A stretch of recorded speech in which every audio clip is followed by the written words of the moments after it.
Hello everyone, स्वागत करता हूं आपका कृष्णात्रे क्लासेस में। और आज हम लोग अपना पोटेंशियल का एक इम्पोर्टेंट लेक्चर करने वाले हैं। तो स्टार्ट करते हैं। आज के लेक्चर में हम लोग क्या देखेंगे? आज के लेक्चर में हम लोगों को पोटेंशियल देखना है, कुछ फिगर्स के लिए, कुछ शेप्स के लिए। जैसे हम लोगों ने लास्ट इलेक्ट्रिक फील्ड में देखा था, इनफाइनाइट वायर, शेल, स्फीयर, इनके लिए इलेक्ट्रिक फील्ड देखे थे। इसी तरीके से आज हम लोग पोटेंशियल देखेंगे ड्यू टू डिफरेंट शेप्स। तो स्टार्ट करते हैं। और पहला केस हम लोगों का है शेल का।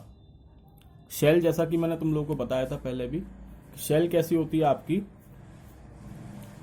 ये है आपकी शेल, ठीक। इसको आप शेल बोलोगे, ये शेल होती है। रिंग शेप जो होती है वो आपकी शेल होगी। तो इसमें भी जैसे हम इलेक्ट्रिक फील्ड निकालते थे ना, outside the shell, at the surface of the shell और इनसाइड द शेल, सिमिलरली आपके पोटेंशियल के केस में भी 3 पॉइंट पे, 3 जगहों पे हम लोग निकालेंगे, outside the shell, at the surface of the shell and inside the shell. तो हमने एक शेल मान ली, ठीक, जिसका रेडियस है कैपिटल आर, और इस पे पॉजिटिव चार्ज कहाँ होगा? इसके सरफेस पे सिर्फ, क्योंकि अंदर तो कुछ है ही नहीं, तो चार्ज होगा ही नहीं अंदर। और हमने रखा भी नहीं है कोई चार्ज एक्स्ट्रा। अगर यहाँ हम एक्स्ट्रा चार्ज रख देंगे सेंटर पे तो चार्ज होगा अंदर, लेकिन अभी सिर्फ हम लोग सरफेस पे चार्ज को इंक्लूड कर रहे हैं। अब देखो, यहाँ पर हम पहले निकाल रहे हैं पोटेंशियल एट पॉइंट पी। कहाँ पर? आउटसाइड द शेल, शेल के बाहर, कहीं पर भी हो सकता है शेल के बाहर।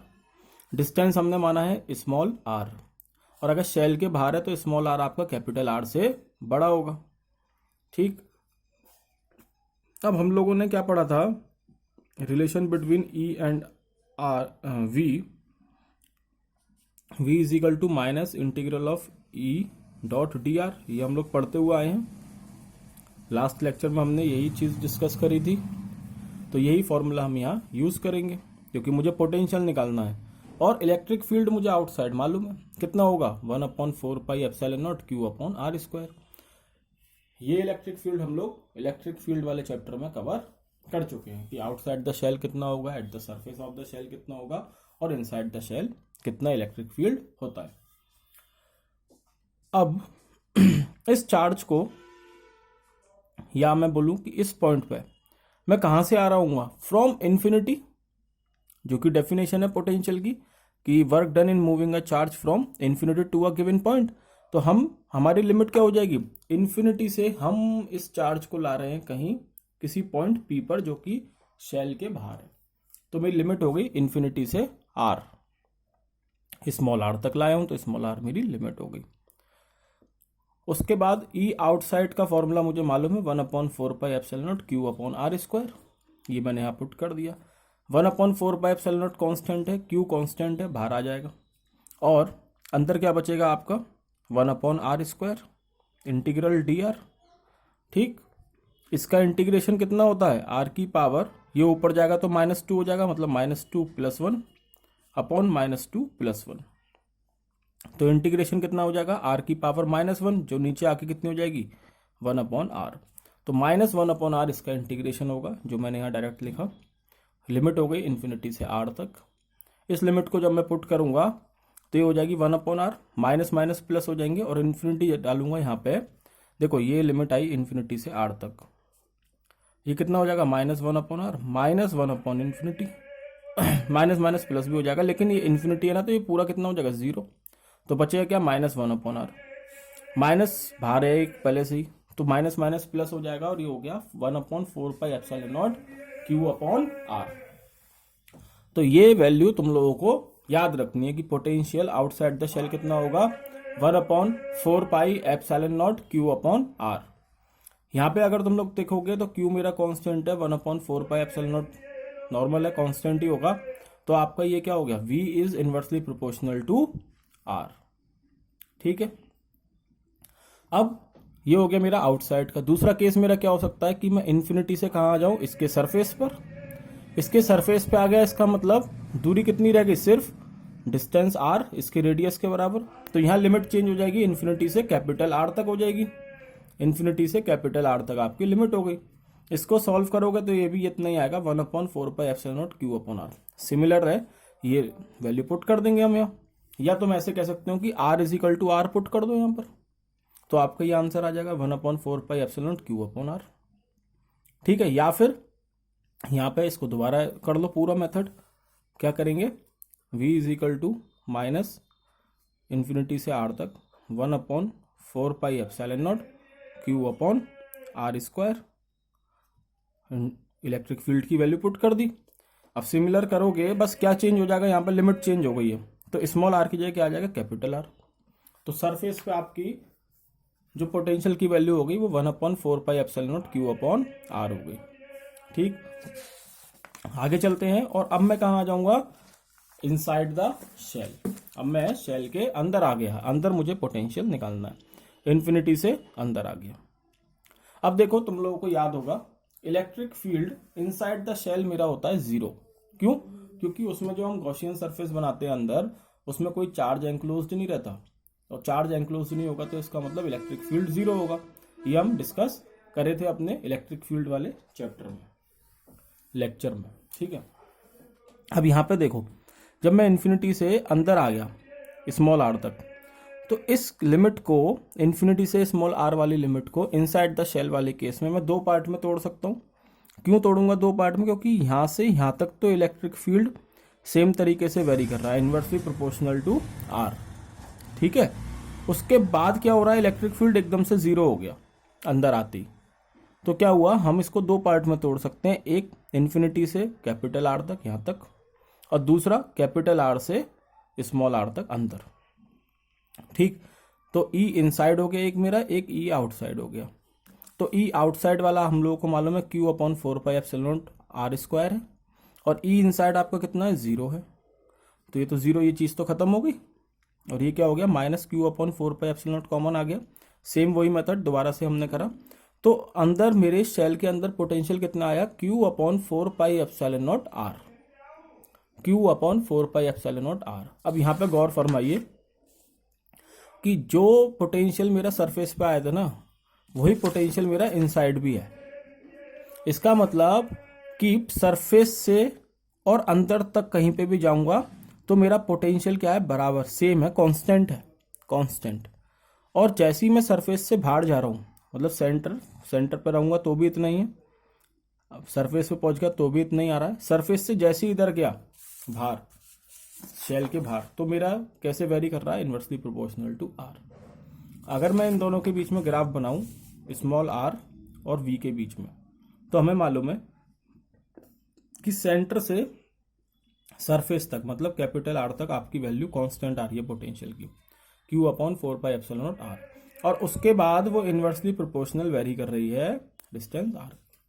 तो ये आपका हो गया potential due to a shell. 3 case देखे, outside the shell, inside the shell और at the surface of the shell. जो इलेक्ट्रिक फील्ड होता है आपका वो 0 होता है inside the shell, but potential is not 0। Potential क्या होता है आपका, जितना सरफेस पे होगा उतना ही अंदर भी होगा। ठीक है, आगे चलें। आगे हम लोग देखेंगे potential due to a uniform sphere. एक स्फीयर की वजह से कितना पोटेंशियल होगा, और इसमें भी आपका 3 केस बन जाएंगे, एक आउटसाइड, सरफेस और इनसाइड। लेकिन यहां पर इलेक्ट्रिक फील्ड की वैल्यू चेंज होगी। आप लोगों को याद होगा आउटसाइड द शेल, तो आउटसाइड द स्फीयर तो इलेक्ट्रिक फील्ड की वैल्यू वही रहती है जो शेल की आती है, मतलब 1/4πε0 Q/r²। लेकिन इनसाइड द स्फीयर आपकी वैल्यू इलेक्ट्रिक फील्ड की 0 नहीं रहती। कितनी आई थी, 1/4πε0 Qr/r³। ये रेडियस है और ये डिस्टेंस r है जितना हम अंदर आए। ठीक है, अगर इन चीज़ों में कोई दिक्कत है इलेक्ट्रिक फील्ड वाले में, तो आप मेरे जो पुराने लेक्चर्स है इलेक्ट्रिक फील्ड से रिलेटेड उनको देख सकते हो, वहाँ ये सारी चीज़ें एक्सप्लेन कर रखी है। अब हम लोगों को पोटेंशियल देखना है, तो 3 केस, पोटेंशियल आउटसाइड। तो पोटेंशियल आउटसाइड आप समझ में आ गए को, लिमिट कितनी लगेगी, इन्फिनिटी से r, स्मॉल r तक, और आउटसाइड कितना इलेक्ट्रिक फील्ड है, 1/4πε0 Q/r²। सेम वही इलेक्ट्रिक पोटेंशियल आया 1/4πε0 Q/R। ठीक है, इंटीग्रेशन हो जाएगा, सेम है, लिमिट भी वही है। सरफेस पे क्या करोगे तो एट R = R हो जाएगा, तो यहाँ पुट कर दो स्मॉल r की जगह कैपिटल R, या चाहो तो लिमिट लगा के सॉल्व भी कर सकते हो। ये आ गया। अब हमें देखना है इनसाइड। इनसाइड में फिर वही चीज होगी, लिमिट लगेगी इन्फिनिटी से R, लेकिन अभी R अंदर आ चुका है, तो ये क्या होगा, दो पार्ट में टूट जाएगा। ई आउटसाइड वाले में मतलब इन्फिनिटी से कैपिटल R तक, और दूसरा R से कैपिटल R से स्मॉल r तक की लिमिट में, ई आउटसाइड और ई इनसाइड। अब ई आउटसाइड की वैल्यू तो यही वाली पुट हो जाएगी, और ई इनसाइड हमारा इस बार ये आ रहा है 1/4πε0 QR/R3। तो इन वैल्यूज को मैं यहाँ पुट कर देता हूँ, 1/4πε0 Q/R², ये हो गया ई आउटसाइड, और ई इनसाइड कितना है 1/4πε0 QR/R3। Q/4πε0 दोनों में ही कॉमन है, सॉरी कांस्टेंट है, तो बाहर आ जाएगा, और दोनों में ही आ रहा है तो कॉमन भी है, तो हमने बिल्कुल ही बाहर लिख दिया इसको, नेगेटिव साइन भी बाहर ले लिया साथ में। अंदर क्या बचेगा, इसका इंटीग्रेशन करोगे तो -1/R, बार बार बताने की जरूरत नहीं, समझता मैं, अभी पहले भी बताया था, 1/R² का इंटीग्रेशन -1/R हो गया। लिमिट क्या है, इन्फिनिटी से R। इसमें क्या होगा, ये R³ तो कांस्टेंट है, इससे तो कोई मतलब नहीं, हमने ऐसे ही लिख दिया। R का इंटीग्रेशन होगा, तो R का इंटीग्रेशन कितना हो जाएगा, इंटीग्रेशन ऑफ R की पावर 1 + 1 डिवाइड बाई 1 + 1, इसका मतलब R² डिवाइड बाई 2, वही लिखा है, R² डिवाइड बाई 2, और लिमिट R से कैपिटल R से स्मॉल r। यहाँ जब मैं लिमिट पुट करूंगा तो ये सिर्फ -1/R आएगा, ये तो 0 हो जाएगा, तो ये -1/R आ गया यहाँ से। इसमें लिमिट पुट करूंगा तो पहले स्मॉल r करूंगा तो एज इट इज टर्म आ जाएगी R²/2R³ माइनस लोअर लिमिट कितनी है, कैपिटल R पुट कर दूंगा स्मॉल r की जगह। ठीक, अब बस इसको सॉल्व करना है, -Q/4πε0 -1/R R²/2R³ और माइनस इस 2R से इसके 2R कैंसिल हो जाएंगे, तो -1/2R यहाँ पे बचा। -Q/4πε0, इन दोनों को क्या करूंगा, ये कितना हो जाएगा, इसको सॉल्व करोगे तो ये हो जाएगा -3/2R, और ये R²/2R³। इस माइनस को मैं अंदर ले जा सकता हूँ, तो इसको मैं लिख सकता हूँ, और यहाँ पे एलसीएम भी ले लिया। एलसीएम ले लिया तो ये कितना हो गया, 2R³ एलसीएम आएगा तो ये 3R² हो जाएगा, ये R² ही रहेगा, और ये अंदर माइनस वाला साइन अंदर जा रहा है, तो +3R² -R²। तो आपके पास इनसाइड द स्फीयर पोटेंशियल आया Q/4πε0 3R² -R²/2R। अब इसमें अगर मैं चाहूँ तो सरफेस वाली जो पोटेंशियल है ना, उसको यहाँ से भी निकाल सकता हूँ, R की जगह स्मॉल r की जगह कैपिटल R पुट कर दो, वही मिलेगा आपको, कितना Q/4πε0 × 1/R, जो कि आ रहा था। ठीक है, अब यहाँ पे देखो क्या हो रहा है। अब अगर मैं यहाँ निकालूं कि सेंटर पे कितना होगा मेरा पोटेंशियल, सेंटर का मतलब है कि ये जो पॉइंट है ना मेरा, इसको मैं उठा के कहाँ लाया, यहाँ, तो स्मॉल r मेरा कितना हो जाएगा 0, स्मॉल r में यहाँ 0 पुट कर दूंगा, तो ये कितना है Q/4πε0 3/2R, ये है सेंटर पे। ठीक, और सरफेस पे कितना आ रहा है 1/4πε0 Q/R। तो जरा यहां देखो, क्या इस सेंटर वाले को मैं ऐसे लिख सकता हूं, Q/4πε0 1/4πε0 अलग इंटू Q/R इंटू 3/2 को मैंने बाहर लिख सकता हूं ऐसे। अब ये वाली चीज क्या है, ये पोटेंशियल एट सरफेस है, इसका मतलब जो सेंटर पे आपका पोटेंशियल आ रहा है वो 3/2 टाइम्स है पोटेंशियल एट सरफेस, मतलब सेंटर पे आपका पोटेंशियल ज्यादा है एज कंपेयर टू सरफेस। अब देखो, अब हम इसमें ग्राफ बनाएंगे, तो ये कैसा हो गया, ये पैराबोलिक इक्वेशन होगी, पैराबोला शो कर रहा है। ठीक, सेंटर पे आपका, मैंने बोला सेंटर का वैल्यू ज्यादा है पोटेंशियल का, और सरफेस वाला कम है, तो इस सेंटर से सरफेस तक जाने में आपकी वैल्यू कम हो रही है पैराबोलिकली, और सरफेस के बाहर जैसे ही आगे जाऊंगा तो वो हाइपरबोला बन जाएगा, जैसे पिछले वाले में बनाया था, क्योंकि इनवर्सली प्रोपोर्शनल वेरी कर रही है यहां से। ठीक है, तो ये आपका पोटेंशियल ड्यू टू स्फीयर हो गया। अब देखना हमें potential difference due to infinite long linear charge. Long linear charge का क्या मतलब है कि हमने एक वायर कंसीडर कर लिया, जो इनफाइनाइटली लॉन्ग है, इधर भी और इधर भी बहुत लंबा वायर है, इस पर पॉजिटिव चार्ज मौजूद है। मैंने 2 पॉइंट मान लिए, पोटेंशियल डिफरेंस निकालना। 2 पॉइंट मान लिए, एक V1 जो मतलब 1 पॉइंट मान लिया 1, 1 पॉइंट मान लिया 2। मैंने माना पॉइंट 1 पर पोटेंशियल V1 है, पॉइंट 2 पर पोटेंशियल V2 है, और ये कितने कितने डिस्टेंस पे हैं, R1 और R2। यहाँ इलेक्ट्रिक फील्ड कितना होगा तो आप लोगों को मालूम है, पॉजिटिव चार्ज है तो आउटवर्ड जाएगा E1 और इसका भी आउटवर्ड जाएगा E2। अब पहुंचते हैं फिर से इलेक्ट्रिक फील्ड वाले चैप्टर पे, लेक्चर पे। और क्या देखा था हमने, due to infinite long wire हमने इलेक्ट्रिक फील्ड देखा था lambda upon 2 pi epsilon naught R। ठीक, अभी हमने पढ़ा है V2 minus V1 is equal to minus integral E dot D R. और कहाँ से कहाँ जा रहा हूँ, R1 से R2 की तरफ जा रहा हूँ, मतलब R1 से R2 आपकी लिमिट हो गई। Lambda upon 2 pi epsilon not मैं यहाँ पुट कर दूंगा, ठीक है, into 1 upon R। Lambda upon 2 pi epsilon not मेरा कांस्टेंट है तो बाहर आ जाएगा, और 1 अपॉन R का कितना होगा इंटीग्रेशन, तो ये हो जाएगा log R। ये मालूम होगा तुम लोगों को, तो ये log R हो गया। लिमिट R1 से R2 जा रही है, यहाँ लिमिट पुट कर दूंगा तो ln R2 minus ln R2 ln R1। ये क्या हो गया, log M minus log N, तो ये ln R2 अपॉन R1 मैंने कर दिया। कितना आया, V2 minus V1 is equal to lambda upon minus lambda upon 2 pi epsilon naught ln R2 upon R1। तो ये हो गया इनफाइनाइट लॉन्ग चार्ज की वजह से। लास्ट है हम लोगों का potential difference due to infinite plane sheet of charge. तो प्लेन शीट ऑफ चार्ज मतलब आपकी ये शीट होगी इस तरीके से, और याद है कितना पढ़ा था हमने इसका electric field, sigma upon 2 epsilon not.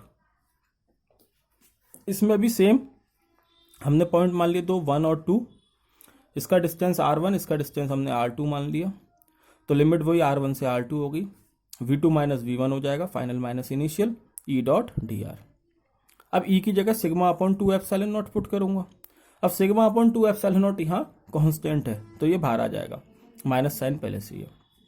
यहाँ पे क्या बचेगा, जब सिग्मा अपॉन 2 एप्सिलॉन नॉट में बाहर ले आया तो ये ऐसे लिखा जाएगा डी आर। मतलब यहाँ 1 है, 1 का मतलब R की पावर 0, मतलब इंटीग्रेशन कितना हो जाएगा इसका R। तो यहाँ मैं लिमिट पुट कर दूंगा तो R2 माइनस R1 हो गया। और यही आप क्या पढ़ते हो, delta V is equal to minus E dot delta R। तो ये हैं आपके कुछ special cases for potential difference. ठीक है, तो ये है हमारा आज का लेक्चर पोटेंशियल से रिलेटेड। आशा करते हैं आपको ये लेक्चर पसंद आया होगा और जो बताया है वो कंसेप्ट क्लियर भी हुआ होगा। नेक्स्ट लेक्चर में हम लोग इस टॉपिक से रिलेटेड कुछ न्यूमेरिकल्स कवर करेंगे, स्फेरिकल शेल से रिलेटेड कुछ अच्छे अच्छे क्वेश्चंस देखेंगे। अगले लेक्चर में मुलाकात करते हैं। अगर ये लेक्चर पसंद आए तो इसको लाइक करें, चैनल को सब्सक्राइब करें, कमेंट करें, शेयर करें। ओके, धन्यवाद।